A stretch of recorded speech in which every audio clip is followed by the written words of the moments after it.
Welcome, everyone, to the Beauty and the Surgeon podcast. I'm Amy. I'm a nutritional therapy counselor, and I'm joined today with Dr. Jason Martin. He's a board-certified plastic and reconstructive surgeon. Dr. Martin, how you doing? I'm doing pretty good, Amy. How you doing? I'm good. I'm in a little bit of denial that it's the end of the year. I know. So I have a question for you. Okay. So Christmas is almost here, right? Yep. I love Christmas, one of my favorite holidays. What is the holiday after Christmas? Like the day after Christmas? No, Boxing Day? No, not Boxing Day. Like what holiday follows Christmas? I mean, we're not counting New Year's Day as a holiday, right? That to me, that's a holiday, right? Okay, well then that's the one. Okay, good. So, what do you normally do on the first of the year? Ski. And then, if you don't live in Colorado, what do you normally do? Be hungover. Okay, give me a break. You talk about what's coming up for the next year. Right. That's what people do. They don't go out and ski and get drunk. Actually, they do that in Colorado. Well, you're skiing hungover. Okay, Drunk that's was good. the night before. But you go out and you say, how can I improve my life this year? Yeah, or what is this year going to bring? So I think that's what we're talking about today, right? So not necessarily, but we're talking about goal setting. Goal setting, yeah. Goal setting in general. So if you'd like to follow along, there are some slides that go with this podcast. You can watch us on YouTube at Jason Martin MD. Also on Instagram at Beauty and the Surgeon Podcast. Some of these slides they're not like super interesting like some of our slides about surgery. They're just slides, but they're still interesting. So what is a goal? How would you define a goal? Something you want to achieve. Okay. So dictionary definition of a goal is one of three things: the object of a person's ambition or effort, an aim or desired result. Wrong. The destination of a journey. Not really that good. A point marking the end of a race. Okay, I'm down with that. I'll go with 3. So, right, so our soccer goal, like, I mean, this time of year, I definitely tend to think of like goal, like touchdown, like goal. Yeah, go. Go. Score. Yeah. Score. So a goal is somewhat of a destination of many things. It's a race, it's a journey, it's a result, it's something to strive for. Right. And I think for us human beings, for us in our arc of life, I think having goals brings meaning to your life. I really believe that. Yeah. I really do. That having a goal brings meaning to your life? Yeah. I never really thought about that. Yeah. For me personally, you may feel differently, but for me, having goals helps me define where I want to go. It helps me define where I am now. It's very important to me personally. Yeah, I would agree with that. Yeah. I think that's more like about having ambition. To me, a person who has ambition in life. You got to have ambition in some ways, to complete your goal, don't you think? You do. Yeah. I mean, that's part of a person's ambition. Yeah. Yeah. So that's part of goals. So goal setting, I think, is one of those things that, especially at the beginning of the year, is maybe a bit cliche, or, you have to have SMART goals. They have to be, sustainable, attainable, marketable, measurable, time managed, like all these things. Like people. I'm going to be a better person. Right. People tend to have very ambiguous goals or very... goals should be, like, I feel like, don't you think goals should be a little simpler? Like, I'm going to make my bed every morning. That's a good goal. That's a habit. And we'll talk about that. Okay. Like, that's a habit, not so much a goal. So I think when you Can think a habit about... be a goal? Yeah, but we're talking about bigger goals here today. Gotcha. All right. A goal can be a habit, but that's not really a goal. That's just a habit. Like, habit hacking and goals are a little bit different. Your habits can help you achieve your goals.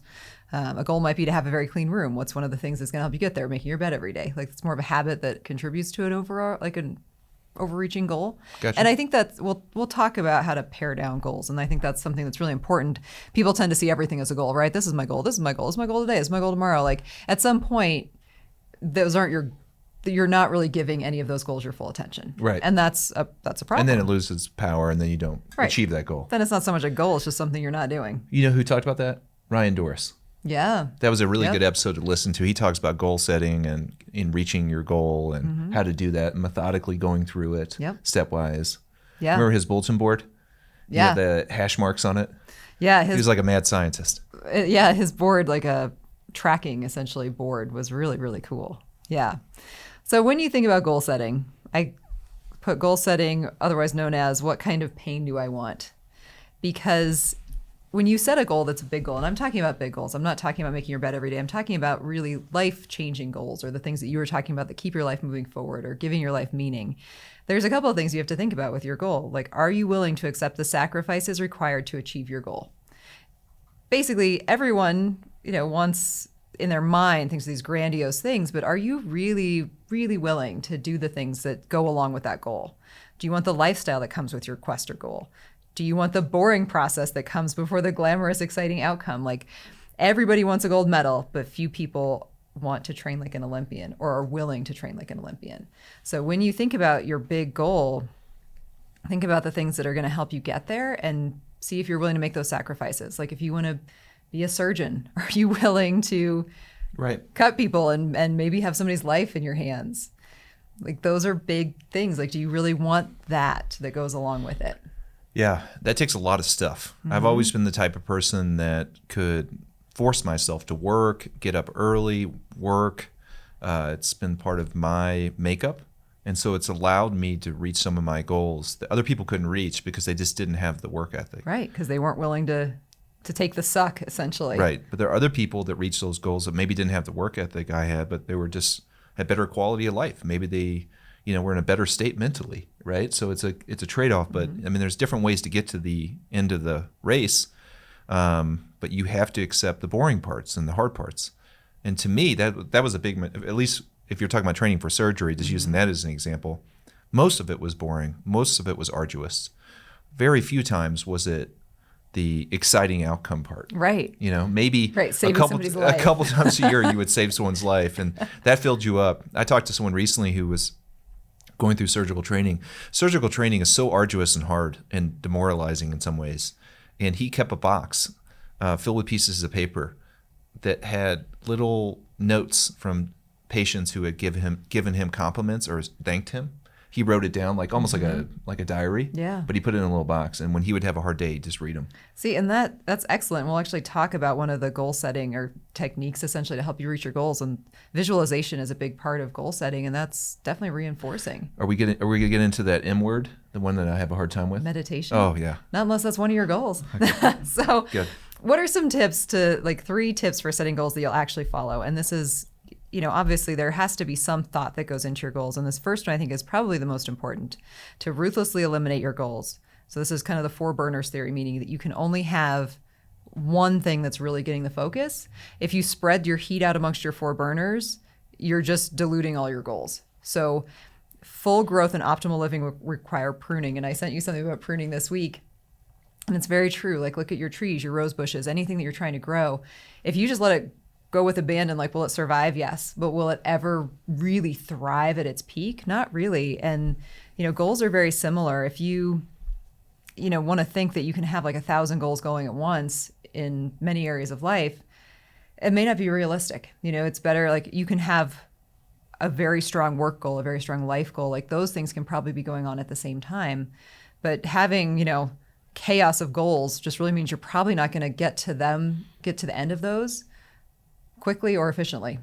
Yeah, do you feel like those, and I'm sure they're not like this, but I always feel like those inspirational speaker kind of people that you see on YouTube, that they're probably like that. Like, every part of their life is a goal. Right. And that's what I was saying. A goal is not to make your bed every day. I mean, maybe it is, but that's very basic. That's not really what we're talking about here. You don't get a gold star for making your bed every day. Right. We're humans. I think normal people, I think really focusing in on one thing that you want to change is probably the best approach to be successful in achieving a goal. Mm-hmm. And that's proven. That's backed up by actual studies. One of the things that you can really do to help you achieve your goals is to stack your goals. And that's what I was talking about with habit hacking. So if you're linking your goals to something you're already doing every day, you're far more likely to make progress toward it. So, if your goal is to lose 50 pounds, your habit might be that you go to the gym 3 times a week.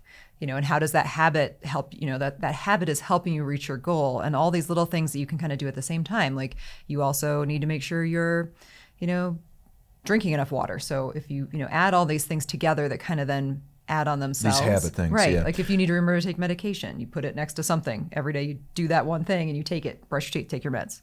Yeah, I do think people do better when you have an end result or a goal. So if you're building a business, you want the business to be X, and you reverse engineer it back from there to where you are, that people do better like that, because then you can try to figure out the steps. Obviously that changes, like when you build a business, your approach may change a little bit, but at least you have this end goal in sight. I think people's brains work better that way. Yeah, and that's true with surgery too. When people are going through surgery, they know their end result is going to be better looking breast or whatever they came in for. It allows them to get through those steps of hardship. Yeah, and that's measuring backwards, which we'll also talk more about. Oh man, I'm jumped through this. You are. So you didn't show me these slides, but apparently You know I about may be goal like setting. a goal expert. Yeah. Well, you've made some amazing goals in your life. So one other thing that can really help you follow through with your goals Neil's is to set, super impressed with me right now. and he always is to set an upper limit. So let's say that this next year you want to make $100,000, but not more than $250,000. So there is something psychological about putting a limit on yourself that makes you kind of psychologically overachieve a little bit. So it's You mean, so definitely- you say, I don't want to run a marathon, I want to run a half marathon, but you go ahead and run the marathon? Is that what you're saying? right, that you want to run 13 miles, but not 20 miles. Okay. But then you inherently you think you will run more than 13 miles Right. just by doing that. So when you give yourself that little bit of leeway, it takes some of the pressure off, because if you think obviously you want to set your lower limit to something that is highly achievable and your upper limit not something that is completely ridiculous, because when you're able to achieve, you're like, ooh, well, I did run a half marathon. Can I run 15 miles? Let's try it. Not Yeah. so much the goal of then doubling that. That might be a bit extreme, but when you can do more than the minimum, you should go for it. So one of the things that's really important with goals is that showing up in the beginning is sometimes more important than succeeding. So if you are kind of motivating yourself by giving yourself a smaller initial goal with a higher upper limit, it's going to keep you showing up to kind of continue that success. So here are the things we've stepped all over, the tools to measure your goals. So Dr. Martin talked about the measure backward, not forward theory, and that's really a great way to look at your recent success. Right? So one thing to do with that, if you think about, your goal is to go to the gym 3 times a week. If you look back at last week, you're like, wow, I went 3 times. Maybe next week I could go 4. So building on your recent success is going to ultimately help you. And that's a great thing in business too. When you think about where you want your business to be, it can get overwhelming because it's not there now. And then you can get demoralized, and then you kind of lose track of it. And overwhelmed, big time. Yeah. And you kind of, you don't see the progress when you have a long-term goal. Let's say your goal might be 5 years away. You get lost in the weeds. So looking every week at what your progress was in the week before and how you can be just a little bit better or improve a little bit more, with weightlifting is a great example. Weightlifting, or business development too. It's all incremental, small changes over time. Yep.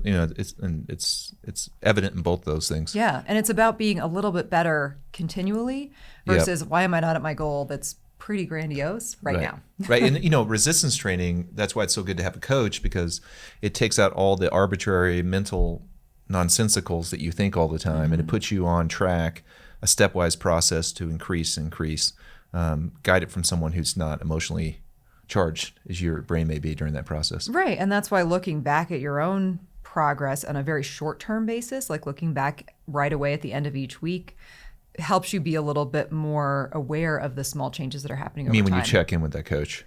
Right. Or I'm saying in business too, when you check back on your own progress, whether it's about progressing in weights, building your business, doing whatever it is you're trying to do, you'll see that more when you're looking at it right now, rather than looking well, what was I lifting 2 years ago? What was my squat 2 years ago? Great, well, I've added 50 pounds, but it's you don't appreciate it as much when you look at it from I'll a take 50 distance. pounds. I would take 50 pounds. Right. You're but if you, throwing that but under okay, the bus. But how would you feel though about your lifting recently? If you're well, 2 years ago I was lifting 50 pounds less, why am I not lifting 20 pounds more tomorrow? Yeah, that's true. That's right? a good point. I get what you're saying. You lose a little bit of that when you let time pass in between those things. Gotcha. Just keeping the perspective narrowed. Yep, really helps. So if you look on our YouTube channel, Jason Martin MD, you can see number 3 is the Seinfeld strategy. Again, I've never looked at these slides, so I'm so...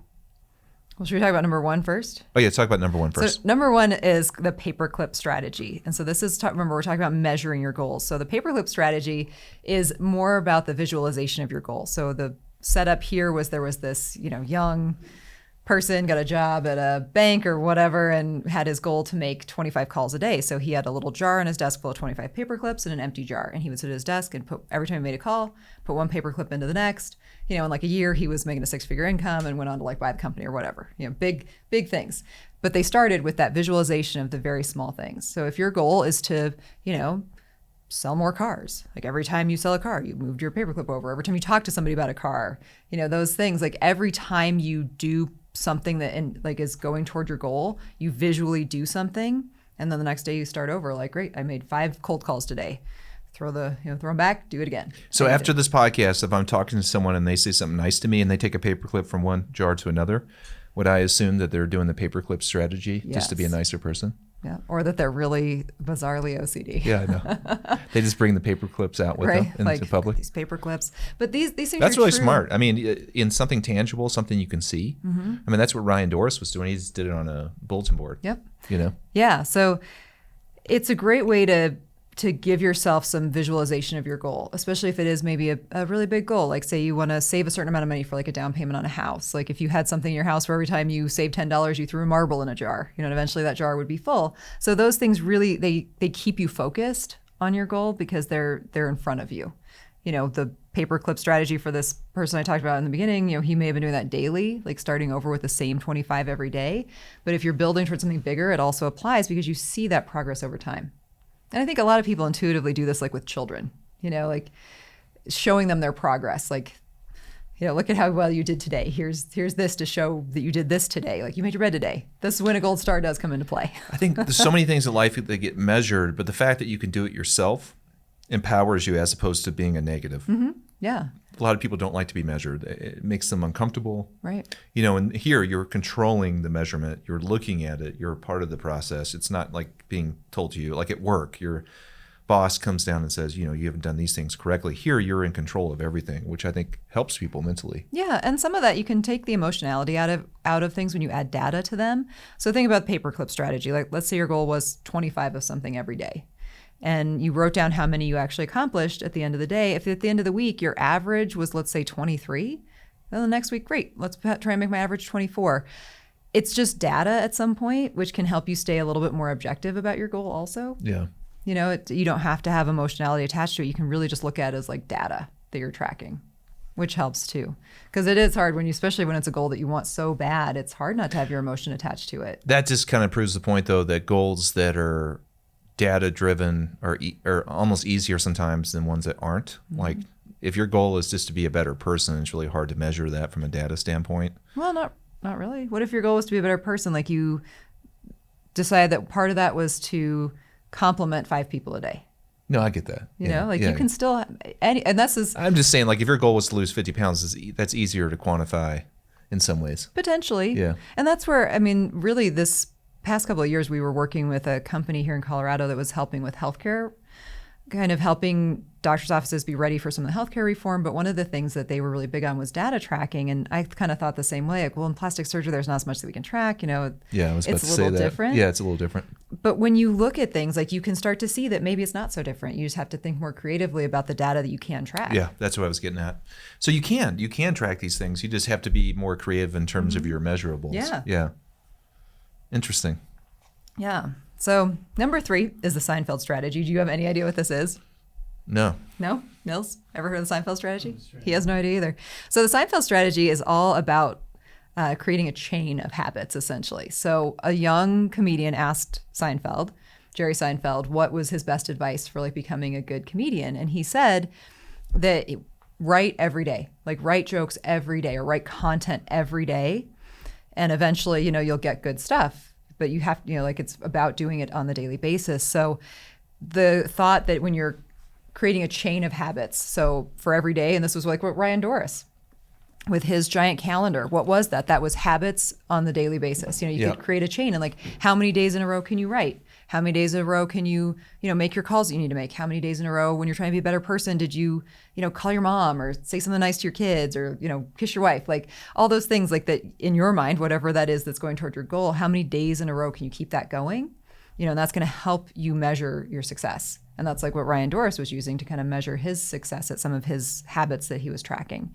The one key thing with the Seinfeld strategy too is that you have to make it something that's achievable. So your goal may, if you're writing a book, let's say you probably don't want to say that you're going to write 1,000 words a day because you may not be able to keep that going for many days, but you could probably absolutely keep 100 words a day going.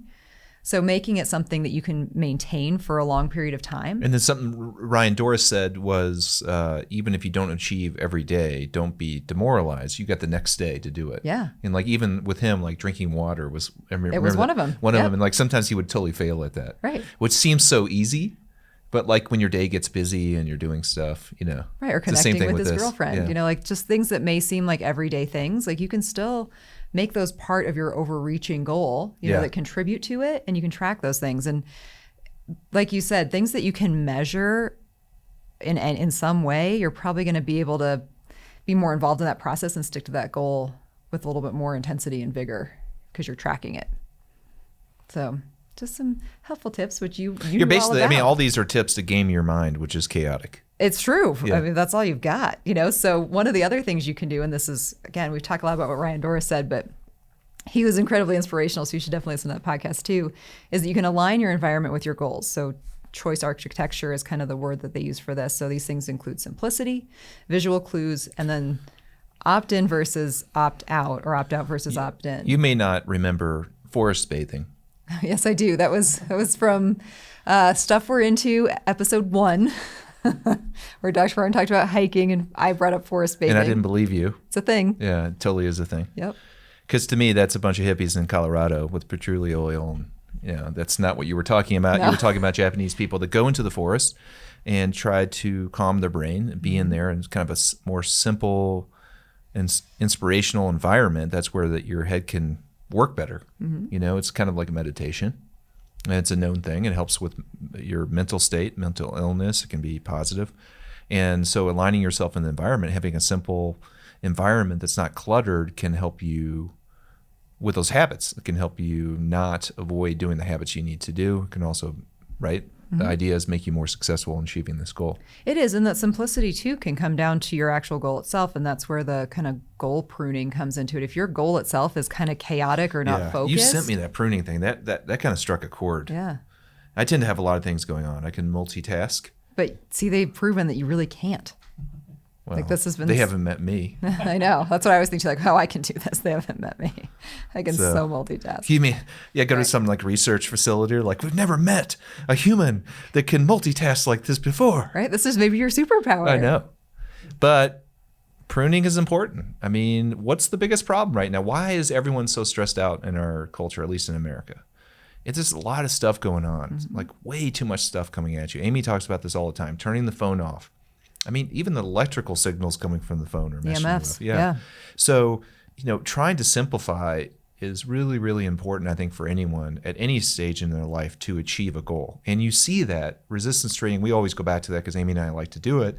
You see that with resistance training because if you have a really complicated workout, it can be very difficult to maintain it. But if you kind of really focus in on a body part, a couple body parts, really focus in, good reps, everything is kind of like simplified, I think you can be more successful. I really do. It's certainly easier to track your progress too. Yeah, exactly. So I'm a big believer in this. And this is something that if you actually come into our office, we tend to keep our office very clean and simple and modern. And we do that for a purpose. It's because it puts our head right. Mm-hmm. It puts us in the right frame of mind. So when we get here, we can be creative. It's not cluttered. We can be compassionate and focused for the patient. So it does make a difference. Yeah. What are the visual cues? Is that like putting signs up that says you're awesome, you can do this? Right. It might be for some people. Yeah. It's more about back to that habit hacking, like connecting things. Yeah. So, and keeping about your mindset. Like, so if every morning you wake up and you immediately get on social media, do you think that helps you focus on your goal? No. So it's what you're putting in your mind. So if you woke up every morning and instead... But what if your goal is to wake up every morning and look at social media? What if that's your goal? I mean, if you want to be a social media hoe, that's probably is your goal, Yeah. So that might be your goal. But if it isn't, those visual cues, the things that we keep in our environment, the things we see, and that's what we talked about with like the paperclip or like visually tracking your goal. Seeing that is a good reminder. It gets your mind in the right spot. So if you wake up every morning instead and you read a book about whatever you're trying to achieve for 5 minutes, that's probably going to be a good visual cue to remember to do those things. Yeah. Putting your medication by your toothbrush, like things like that you can kind of remind yourself visually. A lot of people are very visual learners, or visually like aware more so than others. Oh yeah. In medical school, some people were auditory. They would listen over and over. They would tape. And this is before we had like everything was online. So they would tape the discussion and just listen to it over. And all I would do is take the slides, write them down, and then write them again, and then they would be in my brain. It was all visual. Which is insane. I mean, that really is your superpower. That's like you playing the piano after watching a video. Yeah, it's a real powerful thing to have that visual connection. I think most people have that. But people learn in different ways. See, but you think most people have that because you have it. Like that to me, like I could watch a person play piano for 10,000 hours and not be able to make anything actually show up on the keyboard. Yeah. Like I just couldn't, but I do use visualization in other ways. Like I'll associate things with things. Well, you do that all the time. Yeah. Like stuff in the office where it is, you'll say it's next to this. Right. You always say that. You always have some corresponding association with it. Yeah. Or like a person, like, remember their dog, had foot surgery. Amy pulls stuff out of her butt. I mean, with people. She's like, you remember this lady like 10 years ago, like that one time, and she went to the redwood forest and that branch fell on her, and then she brought us back the big pine cone that's in the lobby. And I'm like, I have no idea what you're talking about right this moment. Yes. Yeah. So the visual cues, I mean, we are visual, right? Humans see in an amazing array of color. Like we can take in things with our eyes that most other animals on this planet cannot. So I think definitely humans are very sensory driven. Yes. I mean, I'm sure all animals are, but we are for sure. Yeah. And I think you forget that sometimes because you think that you're just coordinating everything with your brain, but a lot of it is the sensory component that really is what sets the stage for your mental place. Yeah. And that's why if you're having a bad day and you go home and you listen to some nice music or eat some nice food and you smell things that make you happy and content, like the Thanksgiving kind of effect, that's when it can just kind of rewire your brain or change those chemicals in your brain and make you in a better mood. Same things apply to habits and goals. And if you aren't a person who's maybe like me, who's a little bit insane and over the top in terms of habits, then you need these things to help you stay on track. Mm-hmm. What is the opt-out versus opt-in? Oh, this is a good one. So this kind of goes, we've talked about this so many times on the podcast, like who would you take the pain for? Or, delayed gratification, like the person who has like the one cookie in front of them, you can eat this now, or like later you'll get 5 cookies. Opt-in, opt-out is kind of like that. So you basically have to make the choice to not do something. And are, given that option, what are you going to do? So like if it's to go to the gym, like it's on your task of things to do today. If you don't, you have to like actively say like, I'm not going to do that.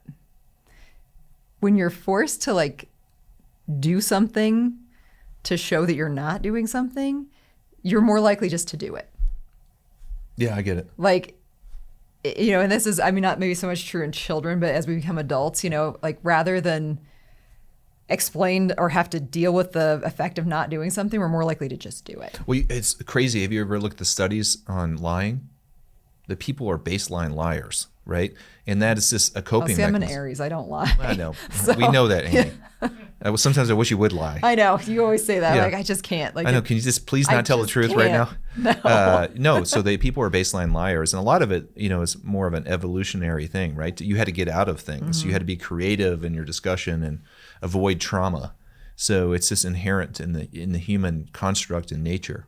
But and lying is the same thing as not doing something, right? Like you're trying to avoid something. Yeah. And like leaving out details is still technically kind of lying. Right. Which is where you and I butt heads. Kind of lying to yourself. Like, well, not telling the truth is still kind of lying. Yeah. Apparently, according to Amy, a lie, even if you say the truth, but you don't say every single detail of the truth, that's still a lie.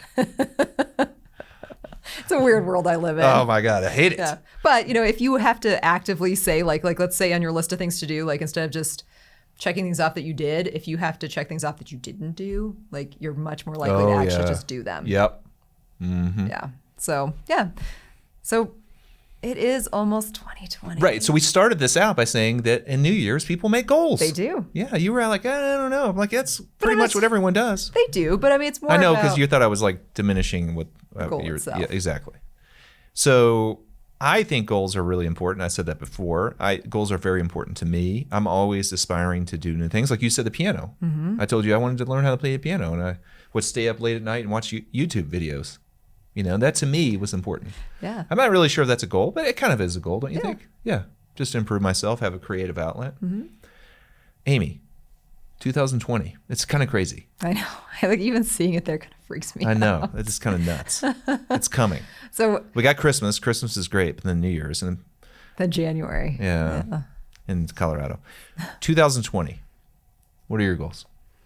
I'm not entirely sure yet what my goals are. One of actually my habits I'd like to form. This is not so much a goal yet, but I do have some habits I'd like to cultivate. I'd like to meditate more, and I'd like to practice mindfulness more. I think those are part of a more overreaching goal of just being a better person and being a little more open. I feel like 2019 for me was a lot of it was kind of a closed off year emotionally, or like just kind of in general. So I feel like I'd like to be a little more expansive in 2020.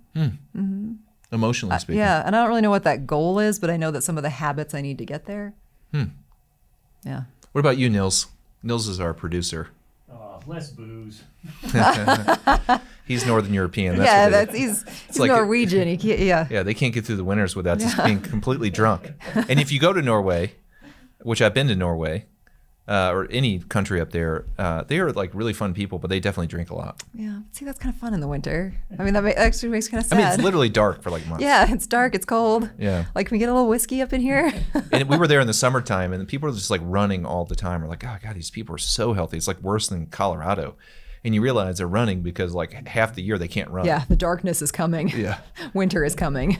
I think my goal, I don't know, I have to think about mine too, since we didn't really plan for this topic, but my goal would probably be to really continue to cultivate my creative outlets, because I get an immense amount, and this is one of them right here, you know, I get an immense amount of pleasure from creative outlets, and that's really just with me personally. I don't care to show other people. That's not really my goal. I think now a lot of people that link creativity to success or visibility or whatever, you know. And for me, the creative outlets are a way to, it's like meditation for me. That's basically it, you know. It's a way for me to get the stuff out of my head and apply it. So that may be artwork or things like that. But the problem with that, so what did I just like destroyed all your rules, you know. I didn't create a habit. I said, be more creative. I have some global goal.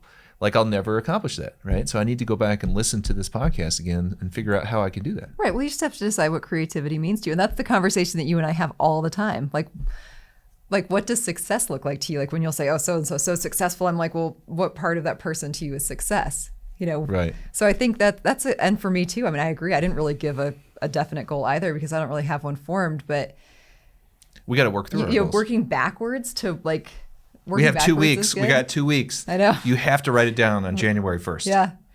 Well, yeah.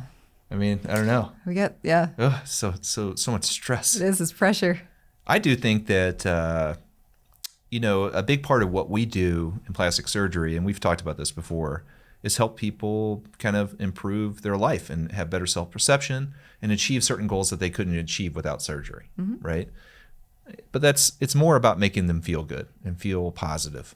And I think that goals for me do that. They allow me, they make me feel alive. I like habits. I'm one of those weird people that really like habits. Weird people? Have you met me? You and I are, we're the worst combination. But I actually really enjoy habits. Like, I enjoy doing yard work. And even when I'm tired, I don't want to do it. There's so many people who are like, dude, why do you do that? It's like, but see, that's like meditative. Is that what it is? Yes, Okay. like gardening. I remember I can't say the nature. word meditation. Yeah, I know. very It's difficult like for me. but I mean, there is very much, as humans, I feel like we are somewhat fundamentally driven to achieve. And what that looks like for different people is different. I mean, obviously, like, we're very coded in our genetic code to reproduce. If you look at the history of mankind and just look at the past 500 years and just in a macro sense, people don't do this. Think about how much we've achieved, where we've come from in 500 years. And in the whole schema of like how long we've been like, you know, Homo sapiens, what it was like a couple million years or whatever, like it is crazy how much we are able to achieve if we set goals. Yeah. Going to the moon, you know, like Joe Rogan was talking about this, take a nuclear reactor and go back in the 16th century. Yeah. They would look at it, I mean, they would be like, what is this witchcraft? Well, I mean, just a cell phone. I mean, take a cell phone. or a cell phone. Yeah, back there. Technology. Like this has the answer to everything in the world. I know. Yes. You know, architecture, construction, and this is the essence of what makes humans different from all of their animals and maybe everyone in the universe, everything in the universe. So it is truly special. I personally love it. I love habits.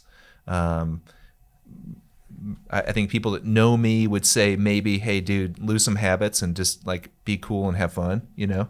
And I think the habits to me are a way to get through life. Whereas other people, I think, are able to sit down and their habit could be to smell the roses, right? And maybe that should be my goal. Maybe. Well, I think those Yeah. at some point though, what you're talking about is less habits and more coping mechanisms. You know, how we cope with things. Like some people cope by shutting down. Some people cope by, it's Colorado, smoking a lot of pot and doing Yeah. nothing. Some people cope by doing their own yard work. By the way, anyone listening to this and you're not in Colorado and you think that everyone in Colorado smokes pot because it's legal, it's just not the case. It's not like, wherever you live, alcohol is legal. Is every single person like Drinking drinking all day? alcohol every day? I mean, so just FYI, just because things are legal does not mean we're all participating. Right, Nils? It's true. Yeah. We are definitely not participating. Yeah. So Like everyone in Amsterdam doesn't go to a woman of the night. Nope. Or a person of the night. person of the night. Yeah. Sorry. Gender non-descriptive. Gender non-specific person of the night. Okay. Yeah. Well, hey, goals. What an awesome topic, Amy. This is a good one. So Very apropos. this is our last podcast of 2019. We are having some great content coming at you in 2020. It's going to be huge. It's going to be good. It's going to be We're going to blow it up. Goals. 2020 is our year. hashtag goals. So Did you just throw out a hashtag? yes, I did. Oh, it's so Hashtag embarrassing. goals. God. I know. I'm embarrassed. I don't know who's worse, you or me. Oh, me. All right. So if you do have any ideas for podcasts this coming year, we would love to hear them. We've recently done some podcasts because of comments from listeners and viewers. So please continue to send those to us. We really do appreciate it. Your likes, your comments, subscribing to a podcast makes a huge difference for us. And we really, one of my goals for the podcast is just to extend our reach. And And we've been growing a lot. Yeah. And so it's, it's amazing to do something with a passion like we do. We do it for education and hopefully for the right reasons. And to see that grow is truly special. And we thank everyone that's listening to this and supporting us, it's huge. yeah, So thank you. You're part of helping us achieve our goals. Yeah, 100%. And the first of the year, right? Don't we always do? We're going to do the best of. Oh, so one of my faves, best of, and then we get to do is it usually 10 or 5 or? We do usually do 5. Okay. Yeah, although one year I feel like you did like 8, but we just called those bonus ones Because because you didn't understand the rules. I didn't do I ever understand the rules? I mean, that's half the problem. Like, well, I've got 5, but then here's 3 more. Yeah. And then there's 2 more on top of that. Yeah. So, and this year is going to have so many good clips that we could pull. This is going to be really hard. It's going to be fun. Yeah. Because this is a really good year. Like we had some really entertaining podcasts. We did. This is stressful. I got to get my best of and my goals set before the first. You got a lot to do. Wow. Goals. Okay.